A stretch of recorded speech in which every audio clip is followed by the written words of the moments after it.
look, I hate the team politics aspect to all this. I've watched, I've watched this video. I mean, might as well talk about this.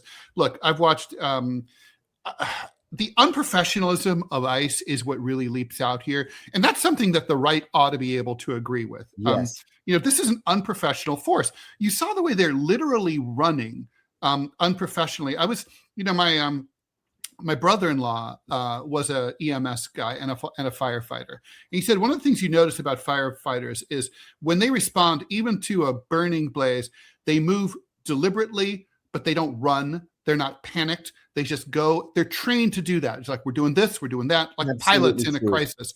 And like these ICE guys are manic. They're running around. They're screaming conflicting orders. They're not identified. They're in unidentified vehicles. Such a great observation. Yeah, they're true. Unprofessional. They're manic. And so, of course, obviously, look, they're going to trigger a flight or fight response. Like if someone breaks my car window and tries to reach in, I'm going to hit the gas probably. And even from the standpoint of just, Jonathan Ross, the ICE agent who shot her, he wasn't protecting himself or his colleagues by what he did, by standing somewhat in front of the car. By the way, I don't believe for a minute that he was hit. I think that it came close. I think the car went right by him, brushed up against him, I'm sure. But like he wasn't hospitalized. He didn't fall over. He wasn't knocked down. And then he runs off. There was a physician in the crowd who wanted to help her. And they wouldn't let him. So, I mean, and then you have the government unprofessionally, flooding social media with propaganda like, this guy was defending himself and his, she was this individual. They don't call her a person or a citizen or a protester, this individual, in order to dehumanize her. Yeah. I mean, she's dead. Mother of three. She's dead. Yeah. She's dead. Can we just call her a person? Can we do that?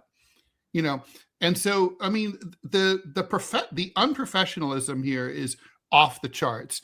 And, they're hiring people who are like, the training's not good. This guy had been trained, I guess. He'd been around for 10 years in ICE. But still, I mean, this whole episode, what terrifies me, John, I've been doing a little bit of preparatory reading lately. Coming of the third round. But like, I mean, I'm kind of like, look, this is Ezra Klein of all people. He does have smart things to say sometimes. In his most recent podcast, he pointed out that this is moving. The militarization of ICE in American streets has moved at like a breathtaking pace.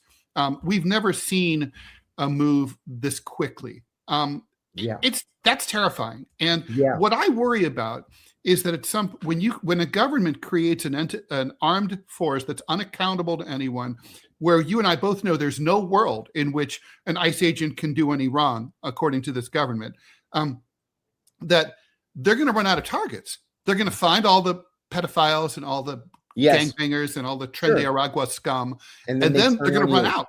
They're going to run out of them. And then they're going to be like, but they're not going to close up shop and be like, if cancer is cured, the Cancer Society shuts down. They're not going to do that. They're going to be the biggest militarized force on earth, highly funded, looking for something to do. And then they come looking for other people. That's the part that terrifies me. I couldn't agree more. I couldn't even add anything to that. That's exactly right. It frightens the daylights out of me. I think in a year, we're going to be in a world of shit. But Katie Catastrophe, Minneapolis resident here. What a shit show it is around here. Wow. Like 3,000 ICE agents. They're starting to go door to door. Don't answer. What? You don't have to. Don't answer. Don't even talk to them through the door. Yeah, don't even talk to them. Ignore them. If you feel compelled to talk to them, say, do you have a warrant? If not, get off my property. Perfect. Our state government recommends that everyone knows their rights. Well, yeah, like the Clash said, know your rights. Very important. For real.